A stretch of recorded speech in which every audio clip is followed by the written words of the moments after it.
Good afternoon and welcome to a new edition of Win TV. I'm your host, Denise Rolark Barnes, and I'm so glad that you were able to join us.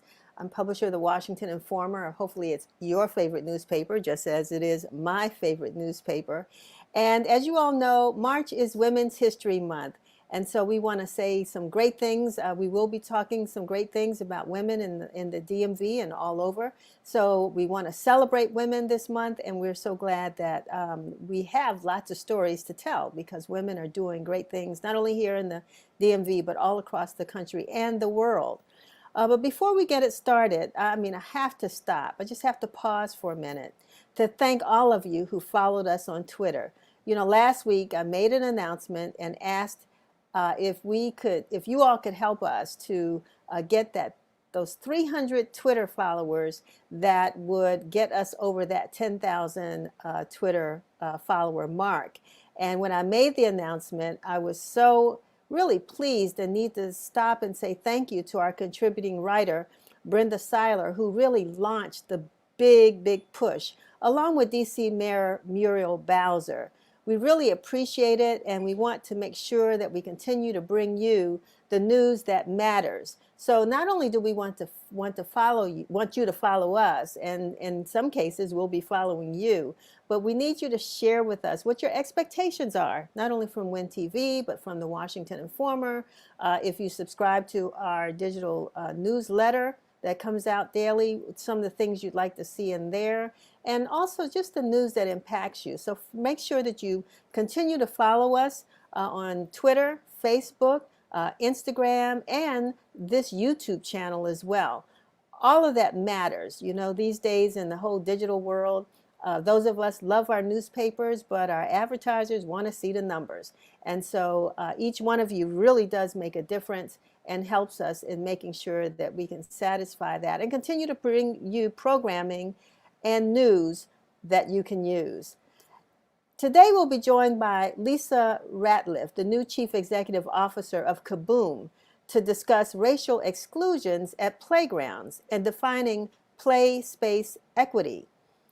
Damali Rhett Harding is an advocate for energy justice, and she has some information to share that I think will help all of us as we get through this pandemic and deal with the issues of our rate increases and how we understand our electric bills and our utility bills. And so we look forward to that conversation. And we're really honored this week in Women's History Month to have with us DC's First Lady for Life, Cora Masters Barry. We have an interesting or a great day coming up tomorrow, and we're going to talk about that with her and some other things that she's been involved in as well in the DC community. And we will also have Lynn Dyson and Toni Manago, who are both alumna of the DC Black Repertory Theater and the Multimedia Training Institute. So they have some great programming coming up and some great opportunities. We're glad they're back and strong. So we're looking forward to that conversation. And last but not least, we'll have Washington Informer senior writer Stacey Brown, who will also be here for Win TV. We got a new name, Win TV Today. How do you like that? Win TV Today's Women's History Month moment. So as I said, a lot has happened in the news this week. Reporters continue to tell the stories about COVID-19 and the vaccine. And by the way, if you haven't, please consider getting your vaccine. Again, that's a personal choice. You have to do your own research and you have to figure out what's best for you.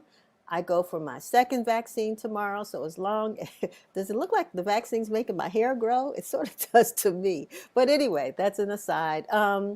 But yeah, just make sure that you do all the things that you can to keep yourself safe and healthy, keep your community safe, your family safe, your workplace safe, all of that. So please make sure you do that. And if you decide to take the vaccine, at least we know that we're all doing our part in slowing down the spread of COVID-19.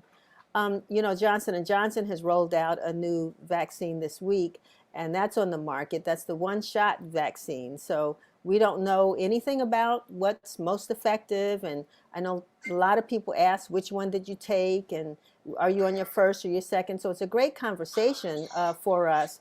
But just be sure that you do what works for you. Um, this week, as you all know, this marked the anniversary actually of the missing person case of Lysa Rudd, the young girl that we have been so desperately trying to find in the DC area. And so this was the anniversary. We'll be talking a little bit more about that, as well as the fact that, you know, Congress was busy this week as well, despite the fact that they kind of dismissed activities early in the day yesterday. They were back at work last night. And night before, they voted for the passage of the George Floyd Act for Justice and Policing, eliminating qualified immunity. And these are the stories that you can read in the Washington Informer, as well as the voting rights legislation to prevent some of the new voter suppression laws that are being created on state levels and spreading across the country. Yesterday, I had the opportunity to interview Congressman Al Green of Texas, a member of the Congressional Black Caucus, one of the first ones that called for the impeachment of President Trump. And he talked to us a little bit about the insurrection, about those bills, and also about the state of Texas reopening that will be taking place. Actually, it took place yesterday, I believe. And so many are not thinking that the governor made the right decision and what impact that's going to have right now on the numbers of COVID cases that are still extremely high in this country. If you want to see those, the interview that I did with Congressman Green, you can check it out on our YouTube channel where those interviews are posted. But right now we're going to take a little break and hear from our local reporter, Curtis Knowles. This is Curtis Knowles with WIN TV News. The social media app Twitter has started a policy of banning users who spread misinformation and falsehoods about the coronavirus vaccine. The corporation stated that it will label tweets with disparaging information about the vaccine. Offenders face 5 strikes of varying punishments before facing permanent suspension. 8,400 tweets have been removed since the service started the crackdown. The Washington football team is preparing to allow Maryland officials to use the FedEx Field Stadium as a mass vaccination site. The stadium was reviewed by Maryland National Guard and U.S. Army Corps engineers. Maryland currently has 3 locations for mass vaccinations, 1 in Bowie and 2 in Baltimore. Maryland is also set to open up 2 more sites in Hagerstown and Eastern Shore. The Washington Teachers Union will coordinate with D.C. City Schools to host a situation room where coronavirus-related matters will be discussed. Union President Elizabeth Davis will communicate with DCPS Chancellor Louis Furby twice on weekdays to discuss coronavirus-related cases, tracings of the virus, and overall protocols. Civil rights leader Vernon Jordan has passed at the age of 85. Jordan was the former president of the National Urban League. He started his activist journey in the South when he brought a lawsuit to the University of Georgia's immigration policy. Vernon had a prominent political career as he was an advisor to many administrations, particularly the Clintons. 7 years have passed since the disappearance of the young D.C. girl Lysa Rudd. Rudd was last seen on March 1, 2014, with 51-year-old Khalil Tatum at the D.C. General Homeless Shelter. Investigators released an age progression picture of Rudd, as she would be 14 currently.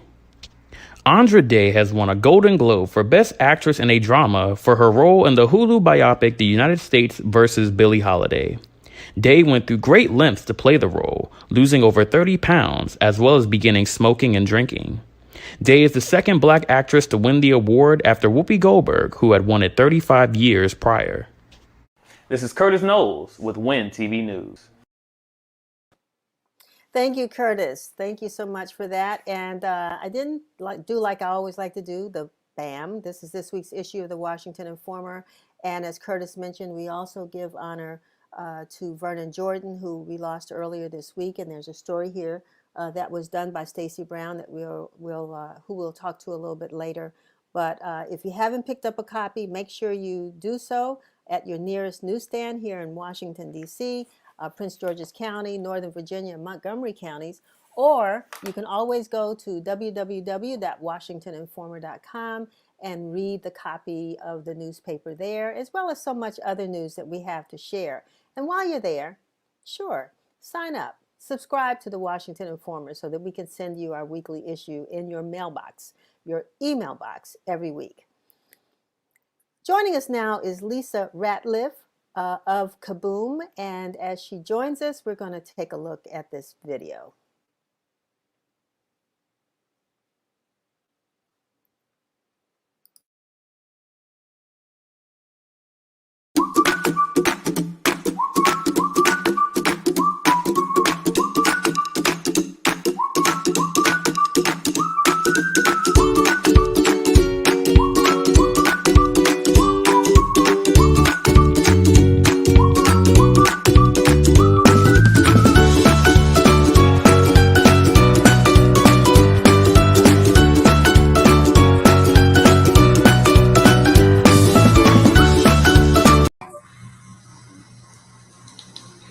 I'm ready to go to playground, Lysa.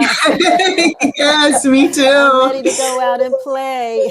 Yeah, I mean, I'm living the life of play, and watching that video just lit me up just to see it. Exactly, and there's nothing just more joyous than seeing children at play. And I want to thank you for joining us and to tell us a little bit about KABOOM, but also to talk about the missing playgrounds in communities all across the city.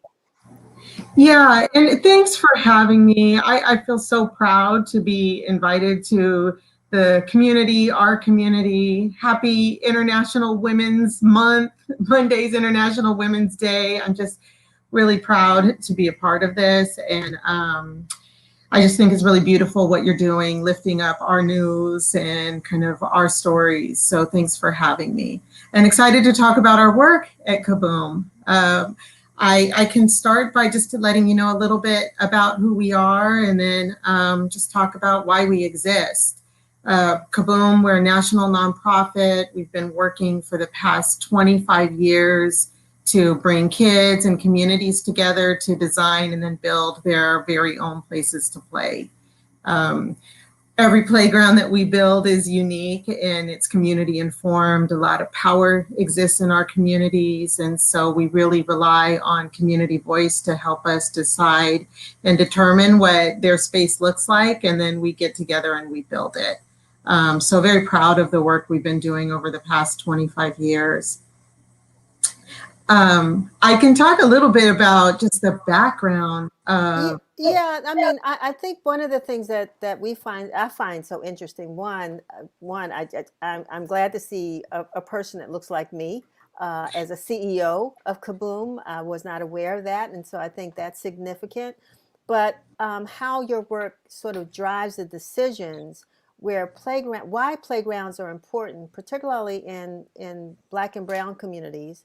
And then, what you all are doing to fill that void, because in a lot of cases, they just haven't been there.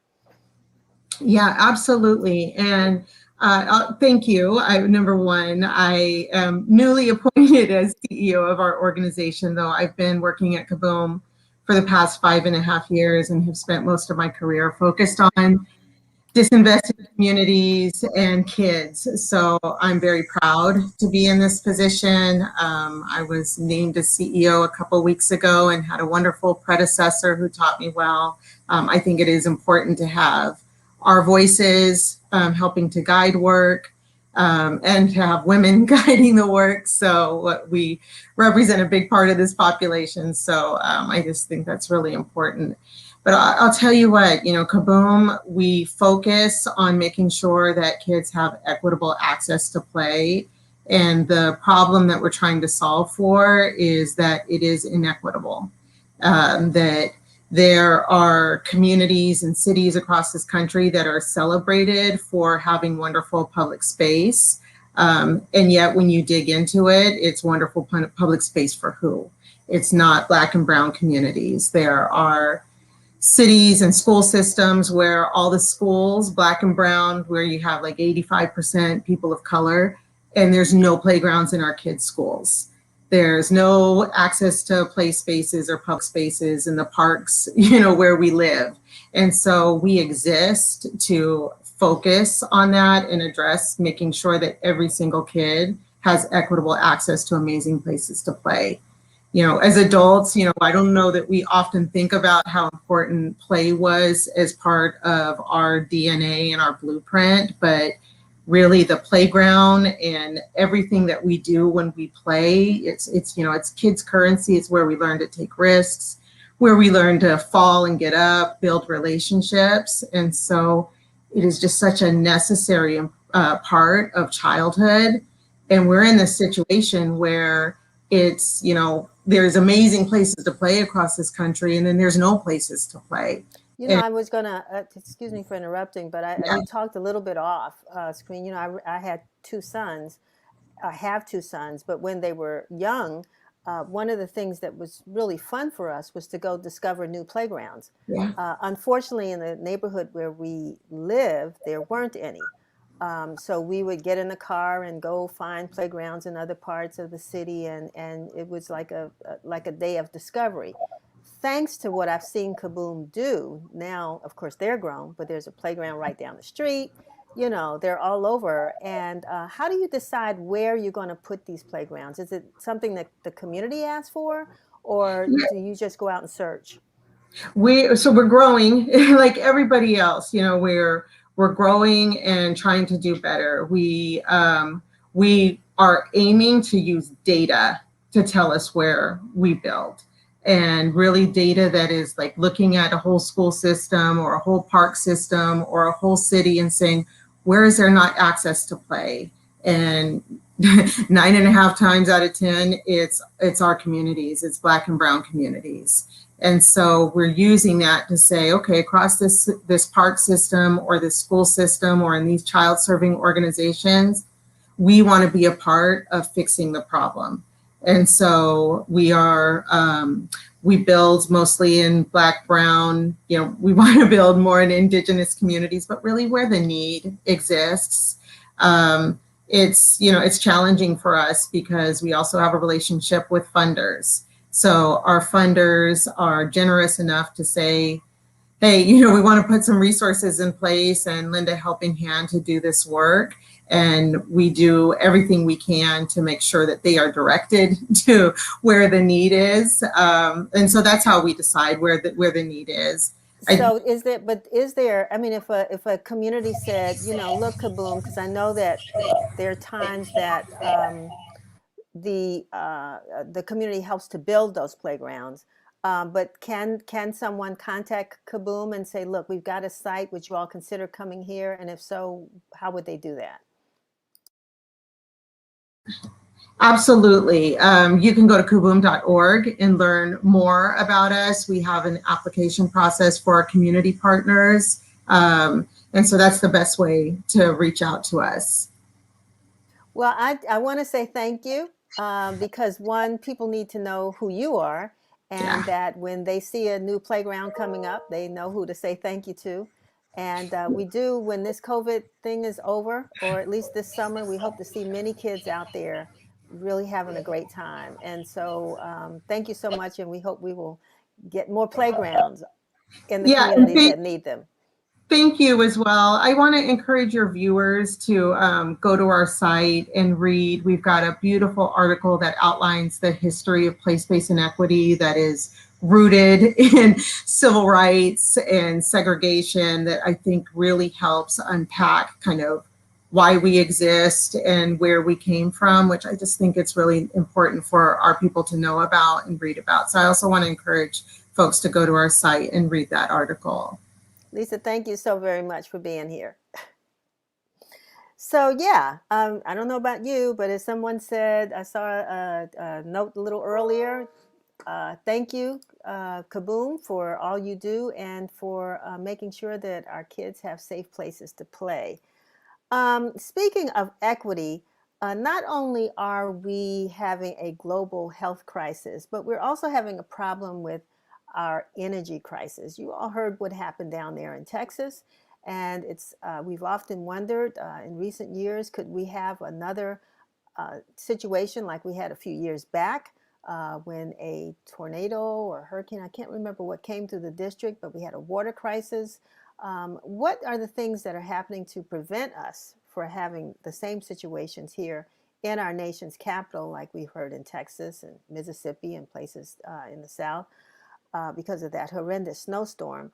So we have Damali Rhett Harding, who's joining us, and we want to welcome you, Damali, to WIN TV, and to really talk to us about, this whole issue of climate change, how it's impacting our individual households and our ability to maintain our utilities.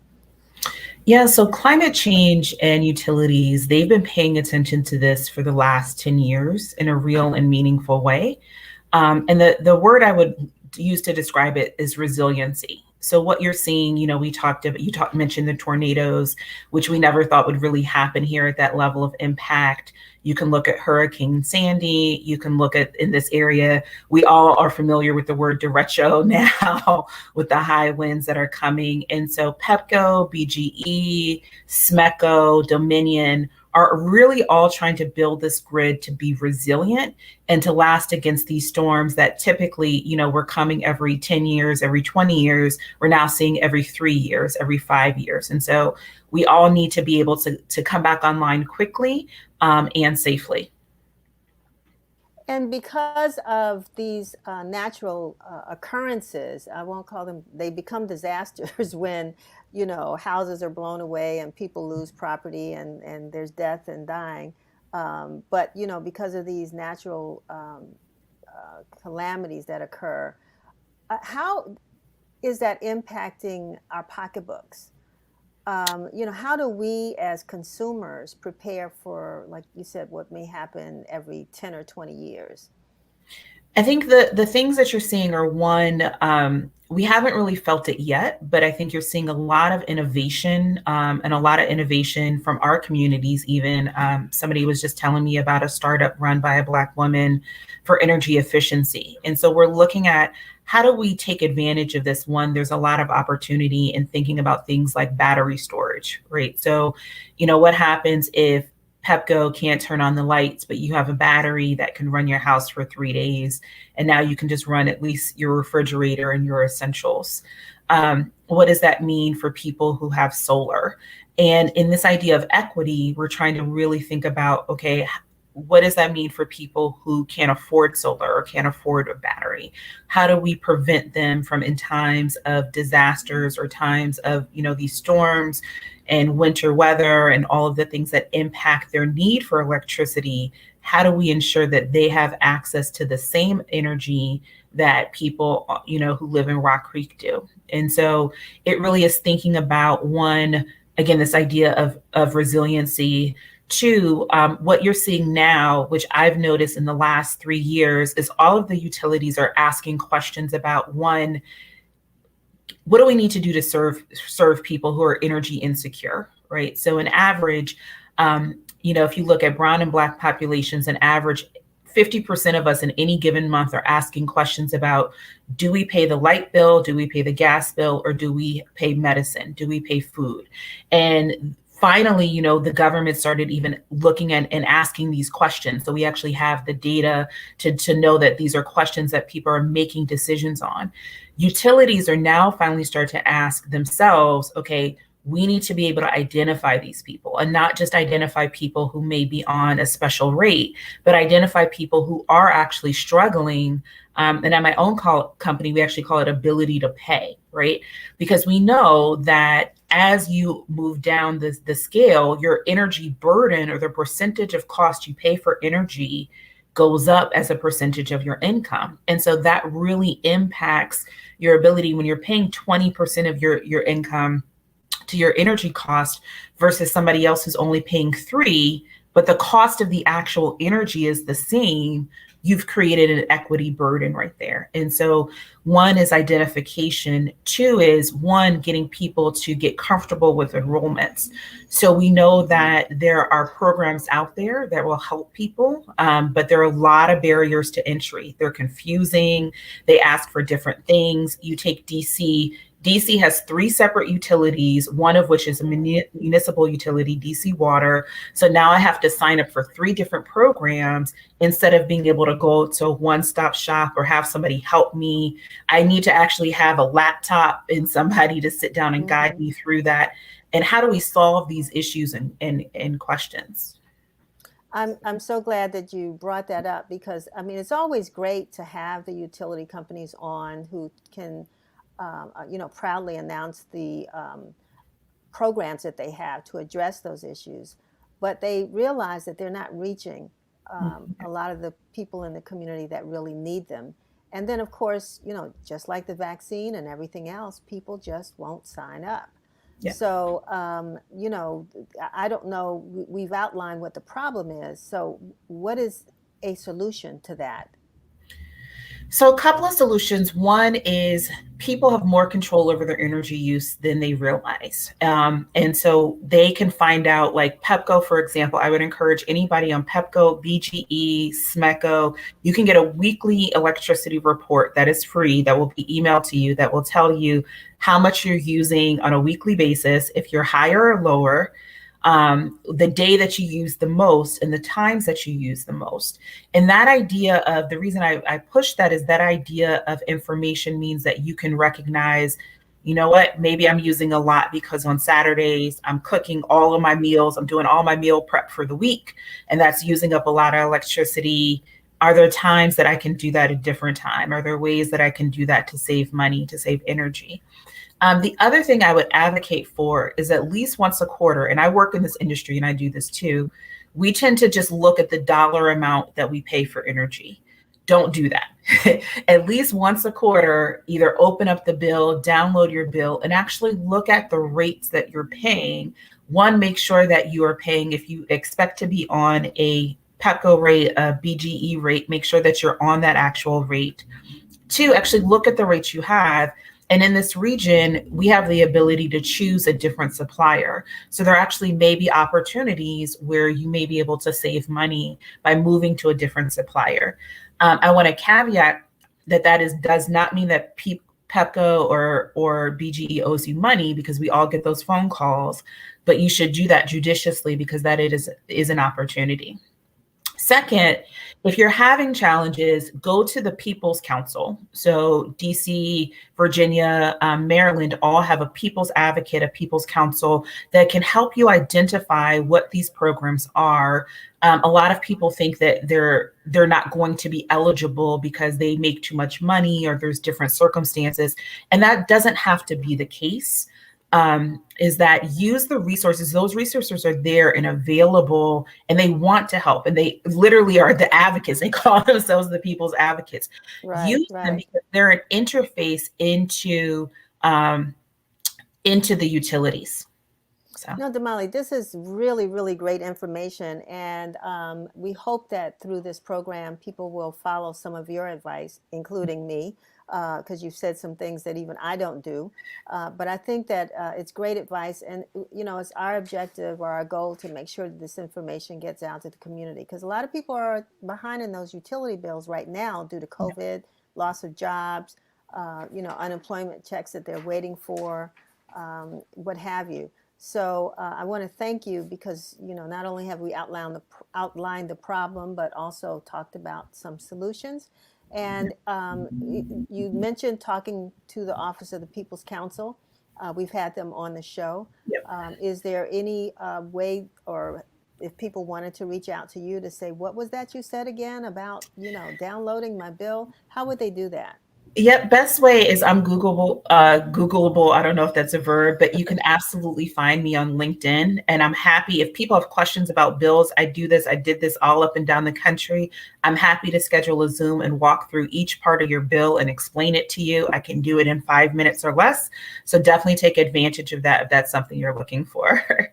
I so appreciate this time, and I hope people will take you up on that. And we might have to get you back on, particularly when we get to the hot days of the summer, which I know they're coming. I can talk about that. All right. Okay. All right. Thank you so much, though. All righty. So, that's what we try to do here. We talk about issues, but also we want to bring on solutions. And talking about somebody who has come up with solutions, And that wasn't probably the best segue, but I know that she has because of the work that she does. We've talked about playgrounds, we've talked about service in the community, and now we're going to talk about just the fact of, well, after we take this break, talk about what she's going to do to recognize one of our greatest heroes in the DC area and around the country and actually around the world. But before we talk to her, we're going to take a little history moment. Happy Friday, everyone, and you're tuned in to another episode of Black Facts.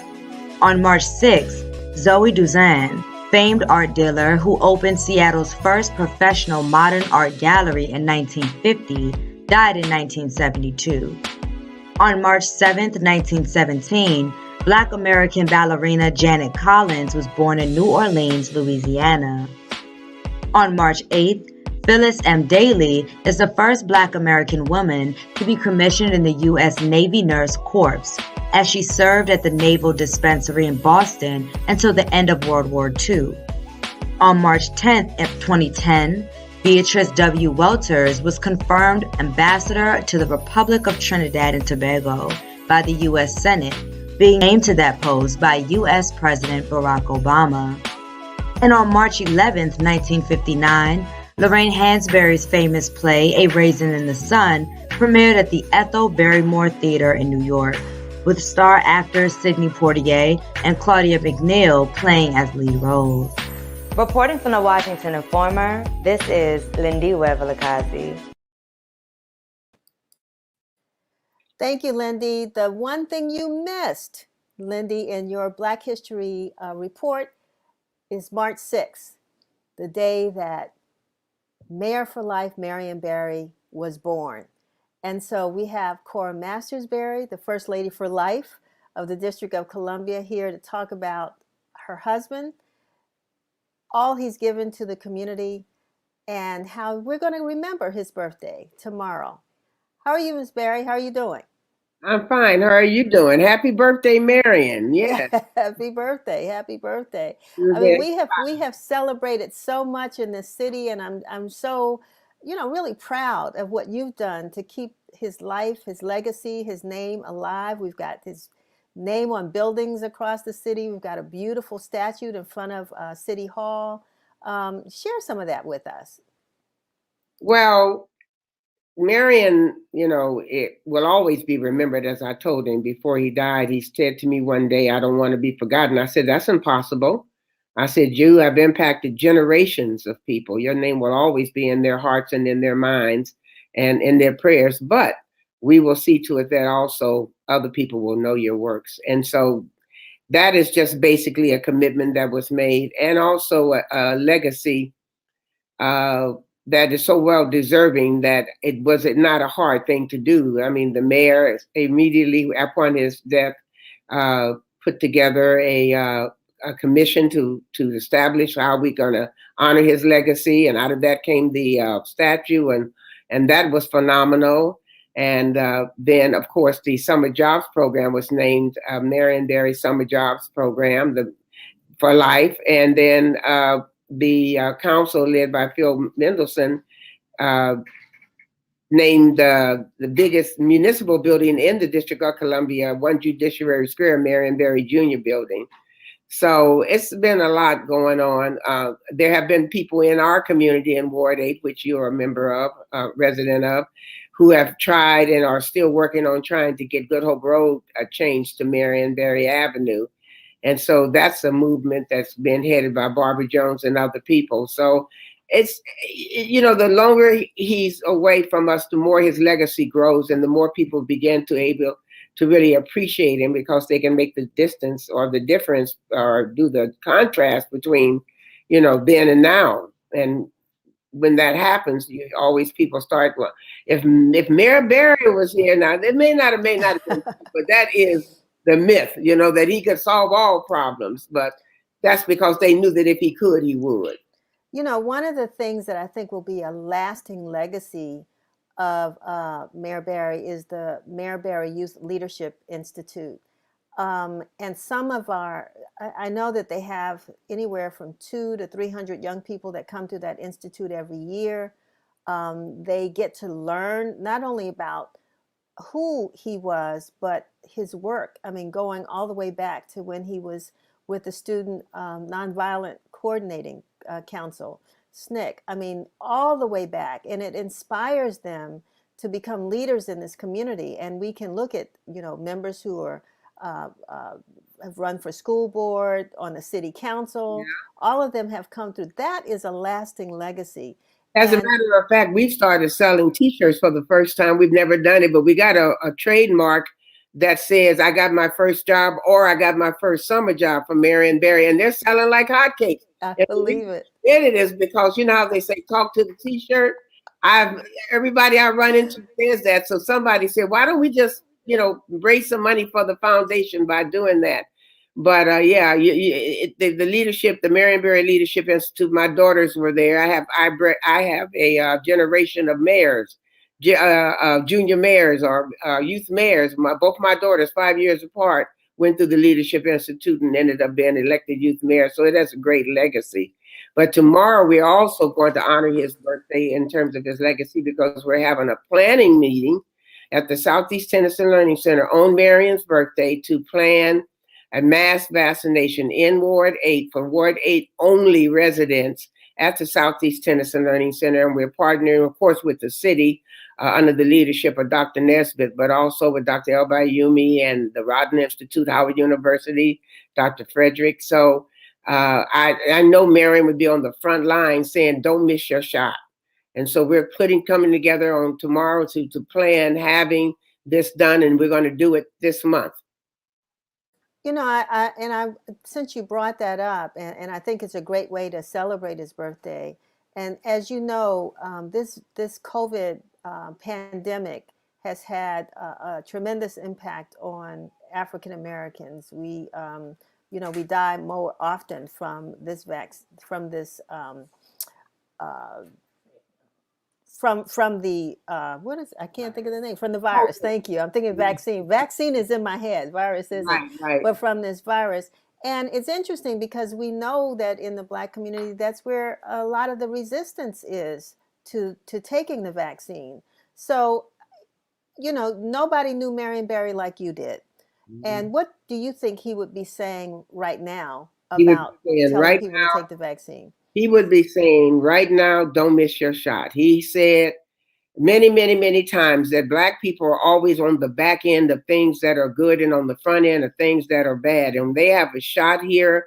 And a lot of our people have resistance, and they hearken back to many, many years ago of Tuskegee, yet they ignore the fact that they got all those shots to go to school. Anybody who's traveled anywhere in developing countries have had shots for yellow fever, malaria, tetanus. And so this is a disease that has shut the world down. So I tell everyone, listen, you either get the shot now or you get the shot later, because this is going to be a shot that's going to be mandatory in this country and in this world. And if you plan to travel anywhere outside the United States, they now have a vaccination passport that is orange.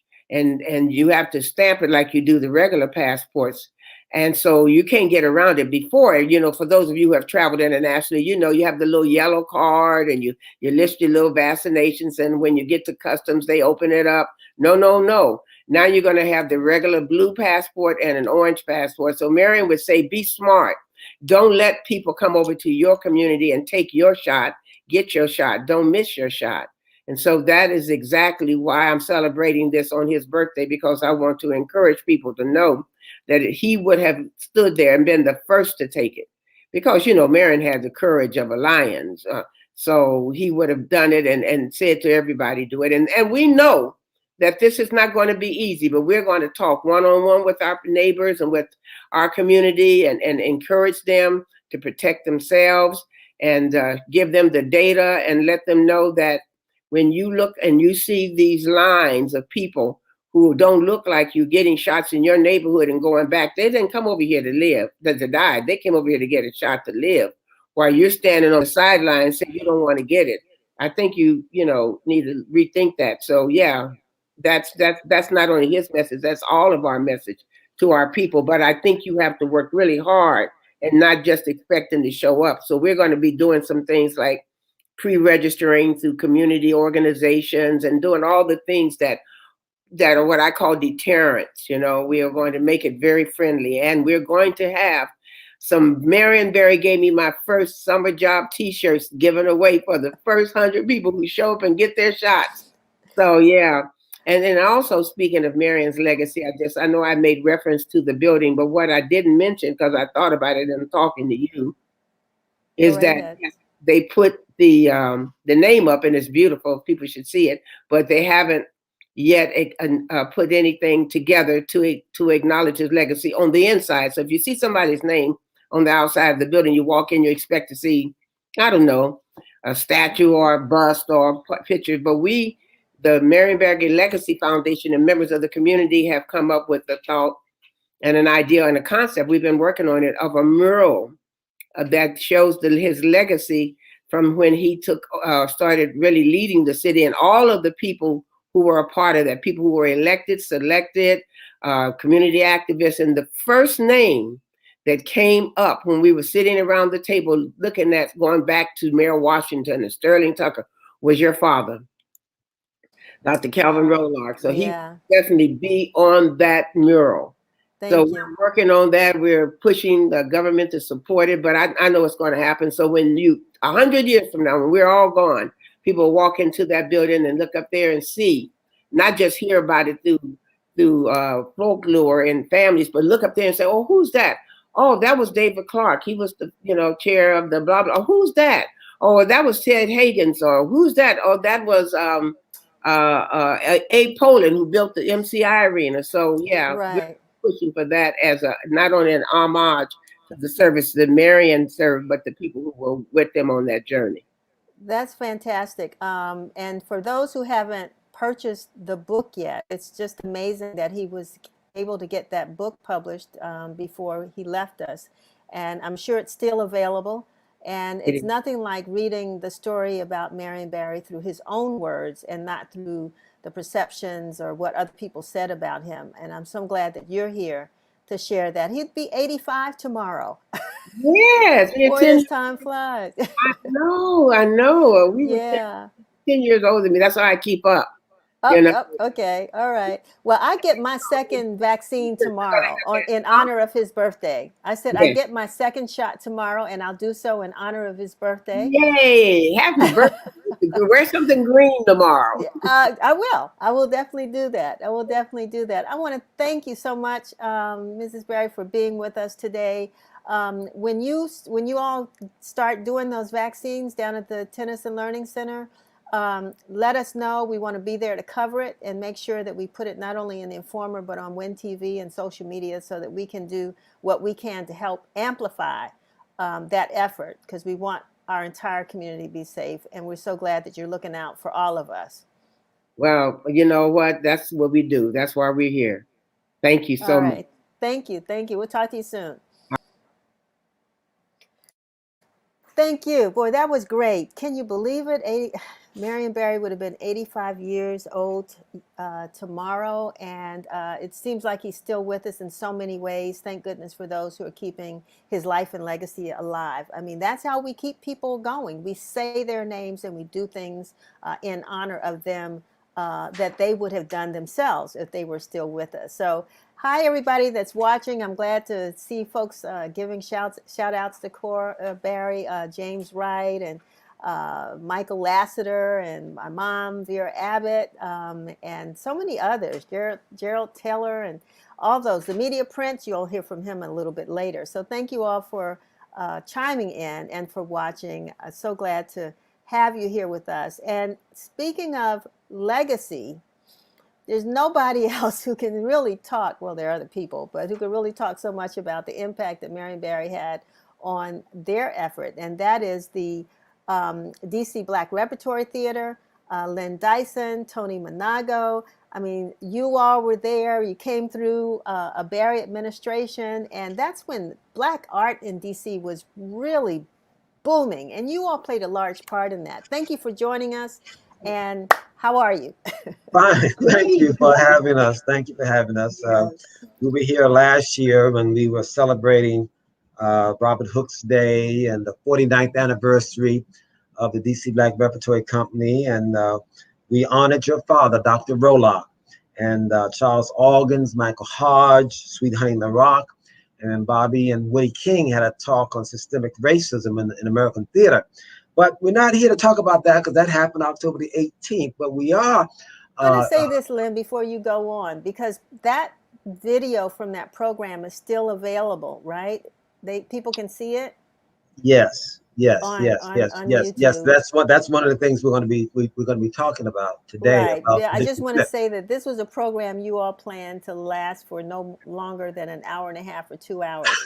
It was a long program, but I was glued to it. I couldn't move. It wound up being a fantastic. 3-hour program. You know. How can we talk about Sweet Honey and Dr. Rolark in a short period of time?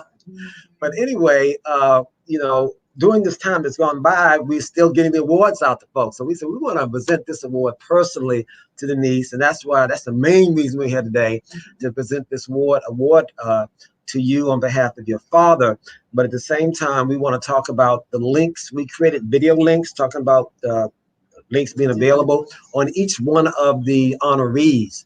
And we have young people in our workshops, East of the River workshops, that will be working in digital marketing. They're going to take these links and get sponsors to actually put out there and continue the legacy. So that's one of the things that we wanted to talk to you today about. Our young people, we have workshops. It's called East of the River workshops by the DC Commission. So it's East of the River young people. Yes. They can go to our website, www.mmtidc.org, and get signed up for the workshops. But Ms. Toni Manago was the producer for Dr. Rolark's segment, and I'm going to get out the way, and because this is National Women's Month, and I'm going to let her get in here and talk about the producing of what she did for that. Well, hi Denise, good to be here. Thank you. Sure, Toni. I learned so much by doing the producing of your father. There were a lot of key segments that I did not know that was so enlightening, and the different sayings that he had, they were just phenomenal. Even on Monday night on the show Equalizer, Queen Latifah quoted one of his sayings, and I was like, oh my gosh, I don't believe it. It's a national thing, meaning if it is for us to make the change, it's up to us. And she said, my father taught me that. I said, oh, that's amazing. I need to let Denise know this. But what I want to do now is actually show you. Read it first. Let me read it first, but show you the plaque. The DC Black Repertory Company Alumni Association and Multimedia Training Institute honoring Dr. Calvin Rolark for excellence in social activism, in journalism, community development, and philanthropy. October 18th, 2020. It is signed by the founder of the DC Black Repertory Company, Robert Hooks, and Akanke McLean Noor, the vice president of the Alumni Association. So hopefully, more people can see this. Yeah, I can. Thank you so very much. The great thing is that we're here. But anyway, so let's give us a hand for that. Yeah. Got a little distracted. Thank you. Okay. That's all right. That's all right. Because, we have special delivery here. So I just want to know, thank you, and I got it. My goodness, how did you get it that fast?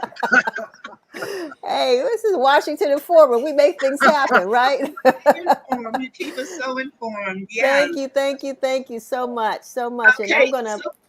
Oh, go ahead. Denise, can I ask you a question? I know Sure. Your dad has done so much for the district, the home rule and helping out with the youth. He was so involved with the youth program here and the Sound Off show.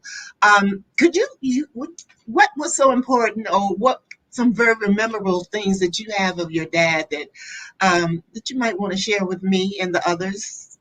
Well, we're trading places here, and Yeah. I feel like I'm going to be interviewed now. But there was a Great lot. You research. talk about his sayings. Of course, if it is to be, it's up to me, and no one can save us, for us, but us. Those things ring really loud in my mind all the time, particularly as we face challenges. This newspaper. When my dad started this newspaper, he used to call it a WEAKLY because we were a weekly, but he spelled it like weekly because we were struggling. But I have come to realize that, through the support that he received that has transferred to us and to the publication, it's like Cora said about Marion, about her husband, legacies live on. Yes. And when people kind of give you a gift of knowledge, a gift of a business, a gift of a home, you got to take care of that gift. And that's what my father used to say. I'm not going to be able to leave you much, Denny, but I'm going to leave this for you. All And right. it's I've got to take care of it. And now the next generation is doing the same. So in a nutshell, that's it. Okay. You've done an excellent job Yes. in doing that. He'd be so Thank proud you. of you. Thank you. I know our time is short, but I just want to say very quickly, our young people will be taking these links and we'll be putting them out there and marking them. And we would love to work with the charities of the Washington Informer to work with us to continue these legacies and get sponsorships and get them out there on a continuous basis, for the rest of the year. So we will talk to you about that later. I look forward to it. I know that, there's some work that needs to be done, and I think there are going to be a lot of eyes and opportunities for organizations like yours and ours to make sure that as these young people come out of their homes now and go back to school, we know they've lost a lot in this past year. And so if any organization is doing anything to help them to regain that, will get support. So I look forward to working with you on that. And don't forget, our 50th is coming up. All right. In October, the 50th anniversary. Yeah. And I'm so glad that you keep Robert Hooke's legacy alive. A lot of people may not remember him, but he is from DC and he's a great actor. And I'm glad that he's continuing to support the program as well. And so many others. You have a great alumni association. Thank you very much. One more thing I'd like to say to you, to honor you for being a very successful Black businesswoman for Women's Month.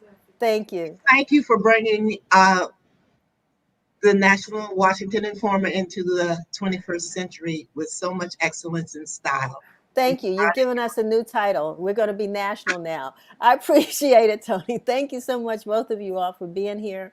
And boy, it's been an interesting and a great show. And I appreciate all of the guests that have been with us. A lot of history. As we say, we do Black history 24/7, 365 days a week, not just 1 month. And because of you, we can do that. So last but not least, I want to bring on Stacey Brown. We're going to just do this for a couple of minutes because we have to turn it over to W.I. Bridge. But Stacey, are you there? I am right here. Yes, you are. Hey, Stacey. Sherry said, I got to show my video. So you want to show the video? Stacey, you got a minute? Oh, Sherry, you're giving me a hard way to go, but go ahead. How many of you all know about the Washington area, have heard of Ward 8? Okay. It is what I would call what used to be the Harlem of because Harlem has really changed, but the Harlem of New York, or the south central part of LA. I mean, it is characterized as the low income, poorest, least educated, where the highest numbers of single parent families, women single parent households are held, the highest dropout rate. I mean, anything negative you can say about a community, this is the community that she represented. It's also the community where I live and where I run our business, the Washington Informer in DC today. First of all, I have to say that I learned about the Black Press by being in it. The Black Press is alive and well with a loyal readership that's growing younger because of our expanding online and digital presence. in the door, you say you're from the Washington Informer, and sometimes folks turn their noses up at you because you're not from the Washington Post or AP or some other news organization. It also tells the story of a daughter's journey to uphold a legacy. Very special evening. You know, my father laid the foundation, and I'm glad that I finally caught the vision, and I'm glad that I have great people that I work with, fantastic photographers who document our history. That's the most important thing that we want to do as a newspaper. Not only tell the stories, but to document our history. Okay, that was Chevy's production. Stacy, I guess this is supposed to be intro for what we're going to talk about for a couple of minutes. But, you know, you got so much on your plate. I would really love to talk more about, this George Floyd bill and all of that. So, but I was told by the great Chevy Lassiter that we are talking about you. So. All right. And so that means that, this show has been great today, but it's all downhill from here. So Denise, I'm going to start by asking you, graduated obviously from Howard University School of Law. You're a lawyer. So why did you choose journalism over law? Is there any regrets? None at all. And as a matter of fact, when I came out of Howard School of Communications and went to Howard Law School, the first thing I did when I got there was after being asked by the law school newspaper editor, look, I hear you came from the School of Communications. We need you to run our newspaper. And so that's what kept me in law school, to be honest, because I couldn't wait to get there to get the paper out every month. It was a challenge, and it was a training ground for me here at the Informer. And when I finished that experience, everything that my father tried to pour into me didn't really fill the cup until I had that experience. And that's why I said, I'm gonna go back to the Informer, and if I have to be poor, I'll just be poor and do what I like to do, and then go off and do something else. And I've been here ever since. That was 1979. Wow, and there's a lot to be said about, as you said, being poor but enjoying what you do as opposed to the other way around. Denise, you've seen a lot of changes in this business, especially as a woman. Can you tell me maybe one or two things that perhaps you were happy to see change, and maybe one or two things that you might feel should still be a part of the newsroom?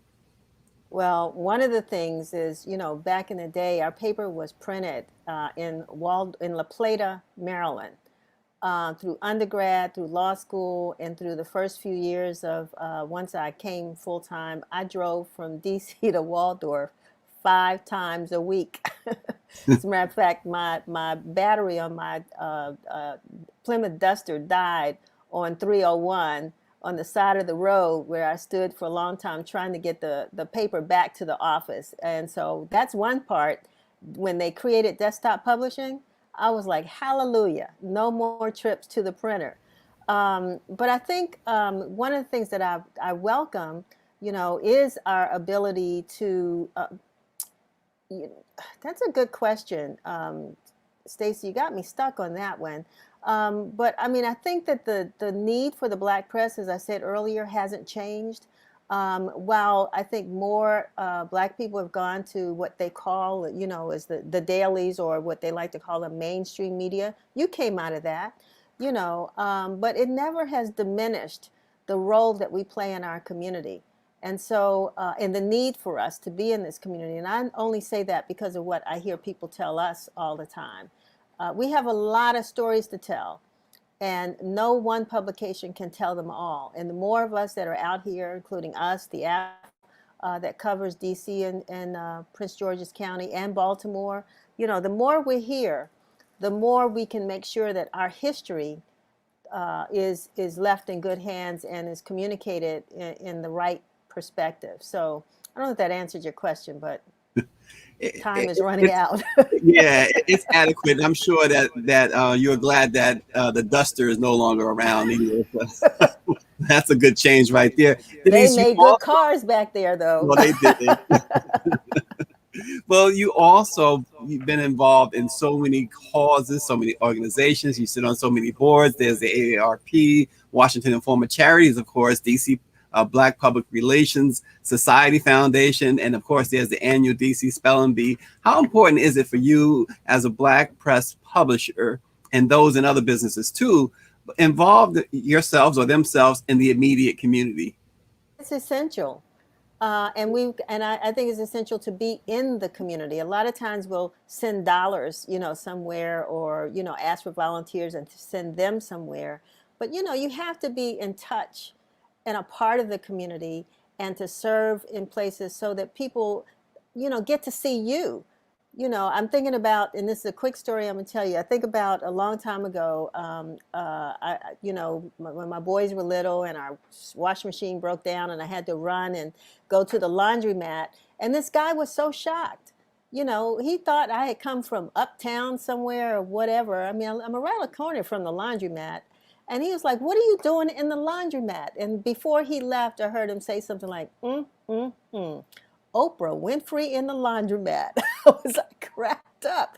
But, I think it was good because we had a chance to talk. I got a chance to listen, and to hear about the issues that he was concerned about, our community. I think he felt good to know that I'm a resident. We're the residents of the same community. And sometimes I wish I could do so much more. But we have got to, especially right now, following this COVID pandemic, all of us are going to have to step out and really do some things to try to, bring our communities back because we've lost so much. And of course, Denise, like any other outlet, the Informer, we love to believe that we are having an impact in the community by what's printed in the Informer and on the website. Now, how much of an impact do you, as the publisher, believe that the Informer has had on the greater DC area? Oh, I don't know. I don't look back. I mean, one of the things that I try to tell, and I try to tell our writers and our photographers, every story that you do makes a difference. And if you're not trying to make a difference with your stories, then, you don't need to be doing this.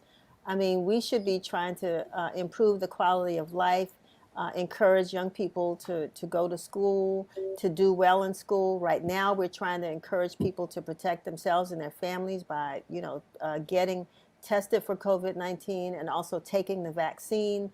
And if we see those numbers moving, if we see legislators who are making decisions based off of information we can provide them about, because we don't always go to community meetings. We can't go down, we don't do those things, but we will talk in the barbershop or the beauty salon or on social media. And that's where we can pick up what the community feels. So it's hard to say. We don't always give each other a lot of feedback unless it's something really, really bad. But, and I shouldn't say that because we do get a lot of accolades, all of us, including you, for what we do here at the Informer. But impact, I think, is really kind of hard to measure right now. But that's our goal, is to positively impact our readers in every way and our community in every way. Yeah. So, Stacey, I'm sorry we've run out of time to talk about me. I know, Sherry's going to have a heart attack. But, I just want to say thank you for what you do. And if you could just, like, in 1 minute, if we can do this, just really kind of bring us up to date, because I listened to that hearing, as I told you the other night, on the George Floyd bill, and also, the voting rights bill. Just in a nutshell, just tell us what's moving from the House now to the Senate and what we need to be keeping our eyes open for. Well, 3 quick things. One, as you said, the George Floyd Justice and Policing Act is headed to the Senate. And also a voting rights bill is headed to the Senate. Now, the third thing, of course, is the president's American Rescue Plan, the $1.9 trillion stimulus. That will pass under something called reconciliation, in which you only need a majority. But the other 2 bills, the George Floyd Justice and Policing Act and the voting rights bill, need 60 senators to pass. That means that every single Democrat, all 50 of them, plus 10 Republicans. Where are they going to find those 10 Republicans? It's not going to happen. So really, it comes down to this. The filibuster must go. And we can talk more about that later. It's a lot to get into, but the Democrats are considering, there are many Democrats considering eliminating the filibuster, which would make sure that every bill that's presented from the House, they can pass with just a majority. And of course, in the Senate, the Democrats have a slight majority. It's really 50-50, but the Vice President Kamala Harris has the tie-breaking vote. So Stacey, thank you so much for that. And before you go, I want folks to know that they can keep up on the news in a way that we can understand it every morning at 7:30 on Facebook. And they wanted to go where they can find you on a show called Let It Be Known. Let It Be Known. Facebook, Twitter, YouTube, and here on WIN TV. Thank you so much. Thank you. All right. See you tomorrow.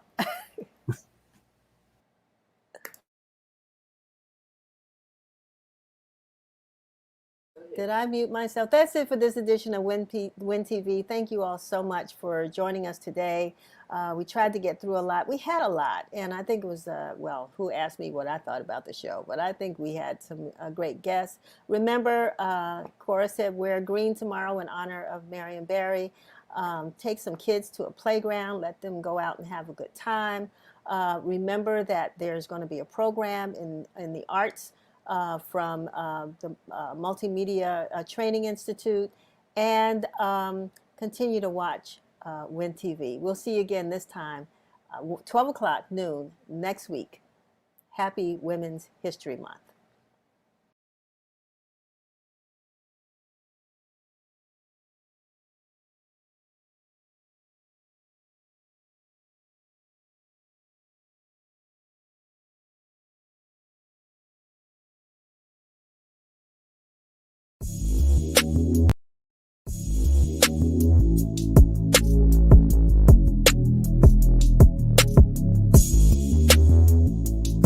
Hey, it's your boy, the Media Prince, and we done had a great month of what's going on DC, so let's start off March with a bang. And I know that's right, news, or whatever Sweetie says. DMV's own Everything Legendary, a black-owned, plant-based company, strikes an amazing deal with Shark Tank. Take a look. My name is Dwayne, and I'm from Prince George's County, Maryland. And I'm Danita. Jamal K. Jackson, the head chef. And we're here seeking $300,000 for 10% of our company, Everything Legendary. We all know the benefits of a vegan lifestyle, like lowering your blood pressure or lowering your risk of heart disease. I'll make you an offer. I think people are going to love these. So I'll give you the $300,000, but because there's so much work, I want 25%. But I'm worth it. That's what I'm talking about! Yes, we Believe in your dreams. They're gonna tell you no 1,000,001 times, keep going. We done been broke. I done had a house repossessed, I done had a car repossessed on the way to going to church before. Believe in your dreams. The weather is becoming nice again, and the National Park Service has announced the cherry blossoms are coming. That's right, the National Cherry Blossom Festival is back with many virtual and in-person events starting March 20th through April 11th. Are you excited? Because I am. I love the cherry blossoms. So for all my jazz lovers, tonight, the Washington Performing Arts presents Come As You Are. It's a free virtual concert. If you love jazz like I love jazz, you might want to tune in. You can find out all details below under this YouTube video. Well, we talked about DC returning to schools. Well, it looks like starting Monday, Montgomery County Public Schools will be opening for in-person. Currently, PG County is sitting there eating its popcorn as DC and MoCo march on to education. We are from the beautiful Chocolate City. I wanted to take a moment to see the beautiful history of why DC will always be Chocolate City. Let's take a look, shall we? Chocolate City was the dream of African Americans to live in a place that was full of black culture and music and lively arts and place to go and just learn about yourself. The culture was strong, and the black people were running things, you know, people in power and people in authority, a lot of people who look like you. DC claimed its title as the first big U.S. city with a majority black population in 1957. But it wasn't until the 1970s that it really began reveling in it, taking on the moniker Chocolate City, nationally popularized with this tribute by funk band Parliament. A chocolate city is no dream. It's my piece of the rock, and I dig you, CC. Historian Maria McWhorter says it was the height of the Black Power movement, and D.C., with its more than 70% Black population, was its mecca. For someone who grew up here in the 1970s and 1980s, it felt like everything and everyone was Black, and so there were no limits in terms of what you thought you could and could not do. And you really felt like the DC could be a kind of utopic space, again, for a Black-led, radical, progressive city. While we are on the subject of DC, as if we ever left, right? Gucci releases its DC versus Everybody t-shirt for retail for the price of $390. It has a lot of the city in the uproar for taxing for our culture, and we want to hear what you think. Crown Royal Apple and DC's own Rock Creek Social presents Heroes and Hustlers. Together, they will be highlighting notable female figures in the DC area for Women's History Month. Hey, baseball fans, the Nationals are coming back, but don't get too excited. The Nationals Park will open for the baseball season, but no fans will be allowed as of now. But if you go get your vaccines, you might could come out and play. DMV's own IDK has social media going crazy as he deleted everything off his social media and is telling us to follow this page. What does he have in store for us? We'll just have to follow and find out. This weekend, BWI Motorsports, we reported on this a few weeks ago. Go get caught up now and subscribe to our YouTube. Shameless plug. It's having its official grand opening. I'll be there. Come on out. In They Still Hatin' news, a bill has been reintroduced to put new limits on amplified music in public spaces in DC. Well, the Long Live Go-Go movement says this will not be tolerated, and next week we'll be addressing this. I will have more details for you next week, so make sure you stay tuned in with what's going on in DC. Before we go, I want to shout out all the amazingly gifted Black women who make the Washington Informer and The Bridge the greatness you see today. And a huge congratulations to the Washington Informer. We hit 10K on Twitter, and we will be hitting it on Instagram very soon. And there you have it, ladies and gentlemen. Thank you for tuning in to this week's What's Going On DC. For all that and more, head over to wibridgedc.com and also follow the hashtag WGODC. Again, I'm your boy, the Media Prince, and that's what's going on DC. See you next week.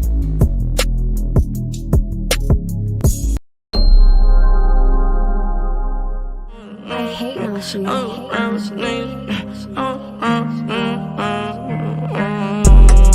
was gon' ride with them niggas, but them niggas steady capping on my name. They see a young nigga winning, a young nigga stacking, so they think you changed. Boy, I had to make my way. Bro, niggas can't relate. And I figured she was smart. The way she gave it the brain. I was gon' ride with them niggas, but them niggas steady capping on my name. They see a young nigga winning, a young nigga stacking, so they think you changed. Boy, I had to make my way. Bro, niggas can't relate. And I figured she was smart. The way she gave it the brain. Ain't tryna fuck on me. Got a bad bitch, she mean. Cannot throw racks, know what I mean. She wanna be my wife, but I know that I was a green. Little bitty, yeah, I'm feeling right. Cause I ain't fucking with no goofies. I make my move, all these niggas watching. I'm in the studio trying to make 1,000. I'm in the studio trying to make 1,000. She wanna hop on my ride. She wanna go to the sky. She wanna fuck with me. She wanna fuck with my guys. She wanna fuck. She wanna ride with me. She wanna ride. I tell her, baby, let's ride. Let's go. I was gon' ride with them niggas, but them niggas steady capping on my name. They see a young nigga winning, a young nigga stacking, so they think you changed. Boy, I had to make my way. Bro, niggas can't relate. And I figured she was smart. The way she gave it the brain. I was gon' ride with them niggas, but them niggas steady capping on my name. They see a young nigga winning, a young nigga stacking, so they think you changed. Boy, I had to make my way. Bro, niggas can't relate. And I figured she was smart. The way she gave it the brain.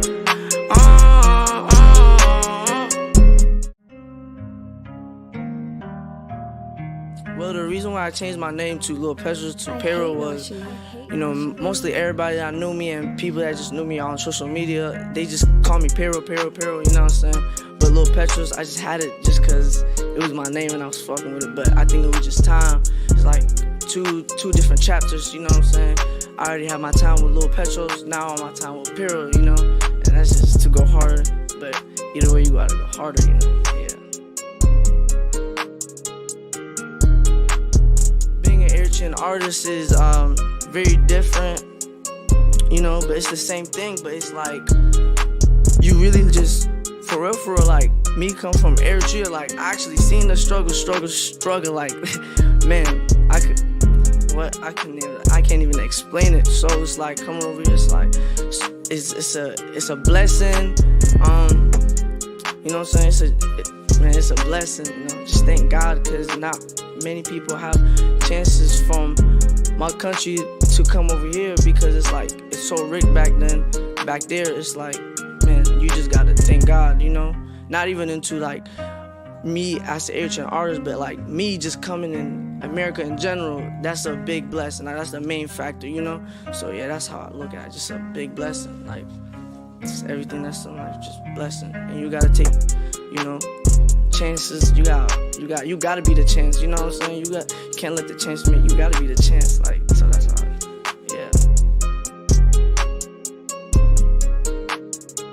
How my family feels about me being an artist is, it's lit, you know what I'm saying? Like, nowadays they have my respect because, they show me, like, you know, they show me love and respect because they see that I actually take this serious and not just playing around with it, just me being in the studio, just trying to perfect my craft literally every day, stuck in my room for the best, boom, boom, boom. But I'm not gonna lie though, like, since my parents is like house and stuff, you know, when I first started, when I was little, you know, they was letting me know, like, and this ain't it, but, you know, I knew myself, I was like, I knew it in my heart, man, I knew this was it, so I knew I just gotta keep chasing it and work hard, dedication, and you gonna get what you get. So, yeah, and I love my family, man, shout out everybody. Yeah, you can find me at the Instagram, 1Payroll, 1PAYROLL. You already know we turned up Born a Legend Bow. YouTube, Lil Petros, No Love Anthem out right now. No Love Anthem featuring Zaman remix out right now. More shit coming soon, just be patient. It's up from here. Bow, Born a Legend, you already know how it's going on. Let's go.